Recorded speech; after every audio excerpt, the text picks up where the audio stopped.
Bismillahirrahmanirrahim. Assalamualaikum warahmatullahi wabarakatuh.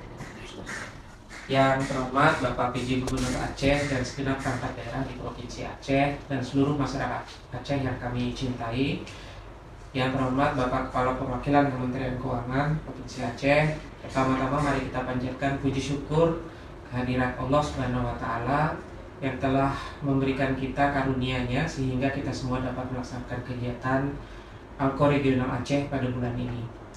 Pertama-tama, saya menyampaikan terima kasih atas dukungan dari Kemenkyu 1 Aceh, baik dari Direktorat Jenderal Bea dan Cukai, Direktorat Jenderal Pajak, dan juga Direktorat Jenderal Kekayaan Negara. Alko Regional ini merupakan kegiatan rutin yang dilakukan oleh Kantor Wilayah Direktorat Jenderal Penyelenggaraan setiap bulannya bersama dengan rekan-rekan Kemenkyu 1 Aceh untuk mendiskusikan realisasi APBN regional Aceh baik dari sisi penerimaan maupun dari sisi pengeluaran. Selain sisi fiskal, dalam Alko regional ini juga dibahas mengenai isu-isu strategis dan program prioritas di Aceh seperti program strategis nasional, bendungan dan irigasi dan dukungan terhadap penyelenggaraan PON di Aceh. Juga dibahas mengenai analisis-analisis tematik yang dalam penyusunannya dibantu oleh lokal expert kami, yaitu Bapak Profesor Dr. Sofyan Sahnur dari Universitas Syah Kuala. Selain itu, sudah tugas kami sebagai bagian dari transparansi publik untuk melaporkan hasil kegiatan ini kepada masyarakat melalui siaran pers untuk berbagi pengetahuan mengenai kondisi fiskal dan perekonomian Aceh setiap bulannya, sekaligus menjadi sarana komunikasi yang baik antara pemerintah pusat, dalam hal ini Kementerian Keuangan dengan Sivitas Akademika dan juga masyarakat Provinsi Aceh.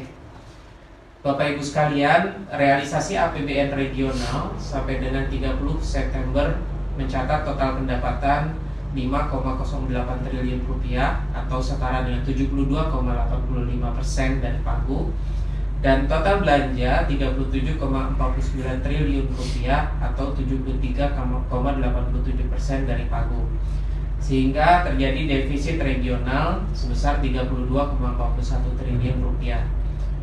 Pendapatan tersebut terdiri dari penerimaan pajak sebesar 3,88 triliun atau telah terrealisasi 63,20%, dan penerimaan bea dan cukai sebesar 239,39 miliar rupiah atau telah terrealisasi sebesar 126,09% dari target APBN tahun 2024. Selain itu, penerimaan pendapatan negara bukan pajak juga berkinerja baik dengan penerimaan sebesar 955,37 miliar rupiah atau telah terrealisasi 149,96% dari target sebagai akibat meningkatnya pendapatan Badan Layanan Umum. Dari sisi belanja negara per 30 September 2024 mencapai 37,49 triliun rupiah, mengalami ekspansi 13,62% secara year on year. Belanja pemerintah pusat terrealisasi 12,97 triliun rupiah atau sudah mencapai 68,87% dari target, dan realisasi TKD sebesar 24,52 triliun rupiah atau 76,82% dari target.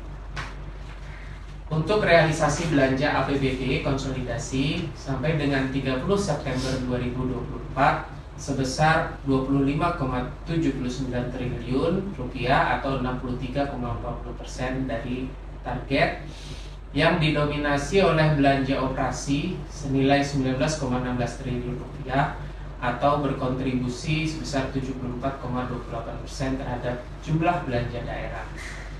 Realisasi belanja modal masih menjadi perhatian karena baru mencapai 1,52 triliun rupiah atau hanya 38,11%.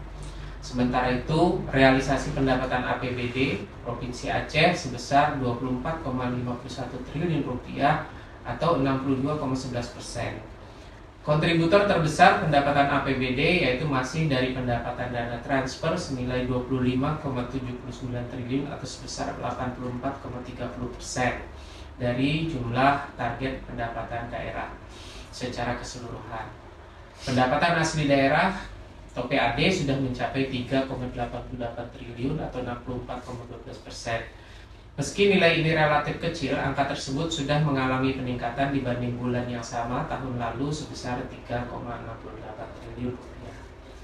Untuk inflasi, bulan ini Aceh mengalami deflasi mantuman sebesar 0,52%.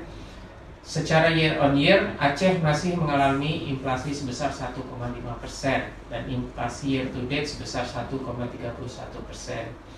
Inflasi secara year on year didorong oleh naiknya indeks kelompok pengeluaran, yaitu kelompok makanan, minuman, dan tembakau sebesar 2,48%, kelompok perumahan, air, listrik, dan bahan bakar rumah tangga sebesar 3,60%,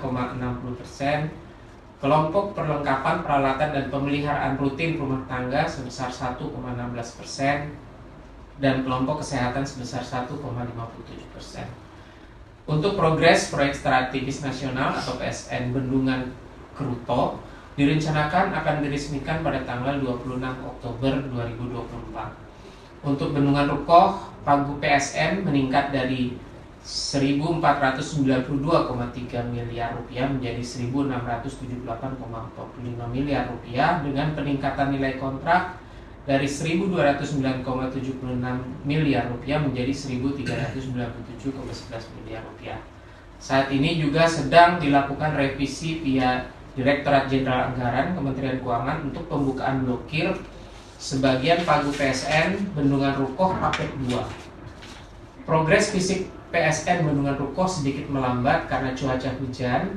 Cuaca juga turut menghambat pembangunan PSN daerah irigasi. Terdapat beberapa titik ekstrim yang sering mengalami longsor dalam pekerjaan konstruksi saluran irigasi, yaitu di Jambu Air Kanan.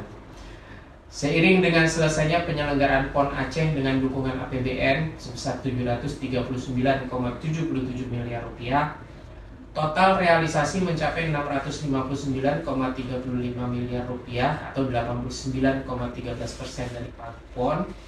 Seluruh venue PON 21 dengan dana APBN sudah berfungsi. Untuk analisis tematik pada bulan ini adalah mengenai analisis atas implementasi strategi penguatan local taxing power sesuai Undang-Undang HKPD dan juga peraturan pemerintah mengenai PDRD. Dari analisis ini kami memetakan keadaan LTP di Aceh dan bagaimana potensi PDRD-nya demi kemandirian fiskal Provinsi Aceh. Bapak Ibu sekalian yang kami hormati, sebagai penutup kami menyadari bahwa analisis ALKO regional masih perlu perbaikan secara terus-menerus dan peran Kanwil DJBB sebagai Regional Chief Economist juga perlu peningkatan kerjasama dengan berbagai stakeholder yang memahami kondisi perekonomian daerah baik dari praktisi maupun juga dari akademisi. Kanwil Dijen Perbendaraan terbuka untuk berkolaborasi dengan semua pemangku kepentingan di Aceh, baik itu untuk kebutuhan data maupun kajian bersama demi sebesar-besarnya kebermanfaatan bagi masyarakat Aceh. Bersama ini kami juga mengajak agar kita bersama-sama mengawal pelaksanaan APBN dengan memanfaatkan data dan melakukan kajian bersama-sama dalam kerangka kritik yang membangun agar kinerja APBN dan APBD semakin baik. Mari kita awasi bersama-sama kualitas uang yang disalurkan melalui APBN dan APBD agar benar-benar bermanfaat untuk rakyat. Akhir kata, sekali lagi saya mengucapkan terima kasih pada semua pihak yang melakukan diskusi secara intensif untuk laporan ALKO Regional Aceh bulan ini. Sinergi yang baik ini kiranya dapat dipertahankan bahkan terus ditingkatkan. Kami Kanwil DJBB Provinsi Aceh pun berkomitmen untuk memberikan layanan terbaik tanpa biaya kepada seluruh stakeholder. Dukung kami menjaga integritas dengan tidak memberikan imbalan hadiah dalam bentuk apapun atas layanan yang kami berikan. Mari bersinergi berantas korupsi dan gratifikasi. Terima kasih. Wassalamualaikum warahmatullahi wabarakatuh.